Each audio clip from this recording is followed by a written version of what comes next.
साल पहले हमने भारत जोड़ो यात्रा की। कन्याकुमारी से लेकर कश्मीर तक 4000 किलोमीटर हिंदुस्तान को जोड़ने की यात्रा, भाई को भाई के साथ खड़ा करने की यात्रा। देश में बीजेपी और आरएसएस के लोग नफरत फैला रहे हैं। राहुल गांधी भारत की सियासत का एक ऐसा चेहरा है जिसके पीछे सियासत का सबसे पुराना इतिहास जुड़ा है। सबसे पुरानी सियासी पार्टी के साथ साथ सबसे पुराना सियासी परिवार जुड़ा है। वो राहुल गांधी को जनता से जोड़े रखता है, सियासी रिश्तों को बनाए रखता है, जिसे और मजबूत करने के लिए राहुल निकल पड़े हैं। जन जन से जुड़कर हर मन को पहचानने और उसी पहचान को बुलंदियों तक पहुंचाने के लिए भारत जोड़ो न्याय यात्रा निकाली गई है। इस यात्रा में उमड़ा सैलाब राहुल की लोकप्रियता की गवाही देता है। भारत जोड़ो न्याय यात्रा के दौरान राहुल जहां जाते थे उनका भव्य स्वागत होता था। आव भगत होती थी, पुष्प वर्षा होती थी, कहीं कहीं तो मंगल गीत भी गाए जाते थे।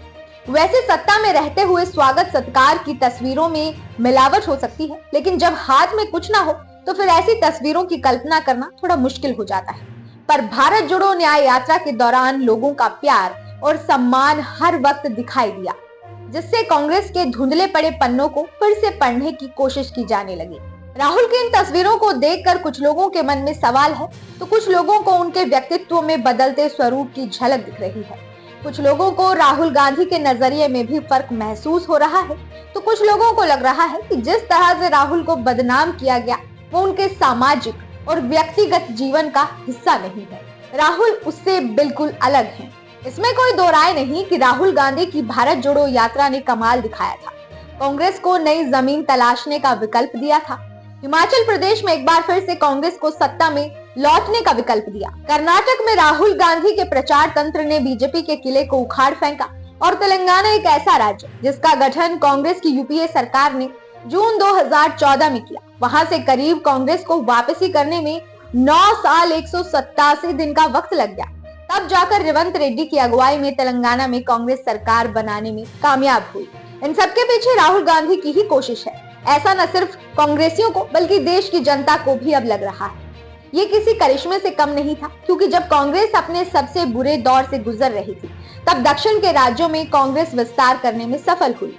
इस बदलाव की वजह राहुल गांधी की भारत जोड़ो यात्रा को माना जा रहा है। ऐसे में सवाल है कि भारत जोड़ो न्याय यात्रा से राहुल गांधी कांग्रेस को कितना मजबूत कर पाएंगे। ये सवाल इसलिए क्योंकि कांग्रेस के लिए सबसे बड़ी चुनौती हिंदी पट्टी के राज्य हैं, जहां कांग्रेस दिन बीतने के साथ ही पिछड़ती भी जा रही है। तो क्या राहुल गांधी हिंदी पट्टी के राज्यों में दक्षिण जैसी हवा बना पाएंगे? क्योंकि हाल ही में कांग्रेस अपनी गुटबाजी के चलते राजस्थान का चुनाव हार गई। छत्तीसगढ़ में भी कांग्रेस अपनी सत्ता नहीं बचा पाई और मध्य प्रदेश में कमलनाथ की अगुवाई में वापसी की उम्मीदें पूरी नहीं हो पाई।